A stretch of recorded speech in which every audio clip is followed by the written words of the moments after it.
بسم الله الرحمن الرحيم. اهلا بيكم في يوم جديد وفيديو جديد على قناتكم اندرويد مان. احنا عملنا انبوكس موبايل LG ستايلس 2. هتلاقوا فيديو في الايفون على اليمين. جه الوقت دلوقتي ان نعمل ريفيو للموبايل.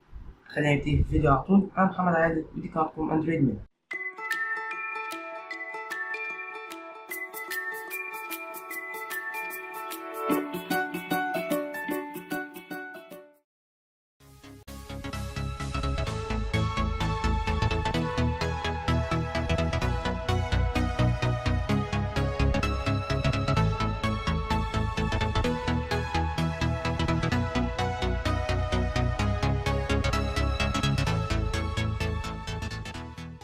نتكلم في الاول عن تصميم موبايل. والموبايل هنا تصميمه حلو جدا. الظهر بيجي بملمس مختلف عن باقي الموبايل، ملمس خشن شويه، والاطراف جايه من الميتال. موبايل خفيف بالمقارنه بحجم موبايل كبير في الايد جدا، بس موبايل مسكته مريحه وسهل ان انت تتعامل معاه، وده لان سمكه 7.4 مللي، حاجه صغيره جدا.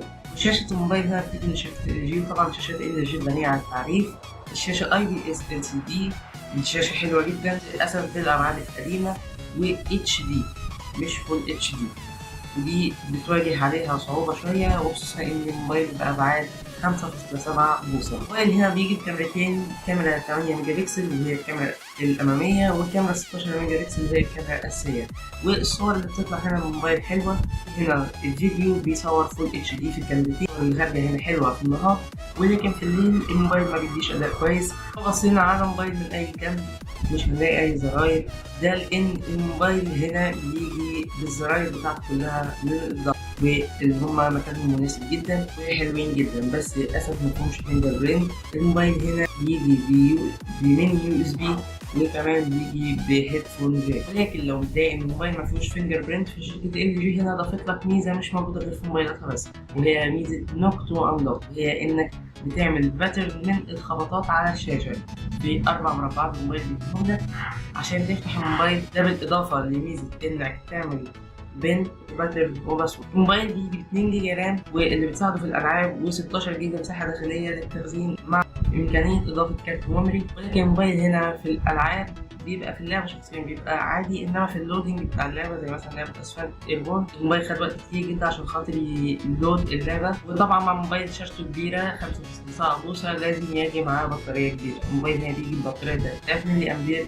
اللي بتساعد جدا في الاداء اليومي. ولكن للاسف انا بطاريتي واجهت فيها بعض المشاكل، عشان كده اضطريت اشتري بطارية اضافية للموبايل من شركة LG. هسيبلكوا الرابط بتاعها في الديسكربشن تحت. البطارية اللي أنا اشتريتها LG B10 مش للموبايل بتاعي، لأن الموبايلين نفس البطارية بالظبط. البطارية العلبة بتاعتها يعني الباكج بتاعت البطارية حلوة جدا. أنا اشتريت باتري كيت، الباكج بتاعتها حلوة جدا، فمثلا بيجي معاها حافظة للبطارية القديمة وجراب لشحن البطارية القديمة أو الجديدة مع USB، ودي ميزة حلوة جدا. ونتكلم عن القلم. الموبايل هنا بيجي القلم حلو جدا، دي اصلا اهم ميزه فيه، ده اسمه القلم. هنا في ميزه انك لما تشده والموبايل مطفي، الموبايل بيروح فاتح لك شاشه للمهام. الشاشه دي بنعمل فيها مهام، تحدد فيها حاجات، تحدد حاجات، اول ما تحط قلم الشاشه دي بتتفتح. دي ميزه حلوه جدا زي اللي موجوده في النوت 5 والنوت 7 بالارقام. وكمان القلم هنا في ميزه انك تقدر انت تعمل سكرين شوت بالقلم، تحدد منطقه معينه. وطبعا هنا في نوتس، في تقدر انت تكتب في النوتس بالقلم او بالكيبورد العادي. بس كان فيديو بتاع النهارده، ما تنسوش تعملوا لايك وسبسكرايب وشير فيديوهاتنا. هسيب لكم ان شاء الله رابط شراء الموبايل في الديسكربشن تحت، وشراء الباتري كيت، وكمان رابط الفيديو بتاعتنا على الفيسبوك. ما تنسوش تتابعونا هناك. كان معاكم محمد عادل ودي قناتكم اندرويد.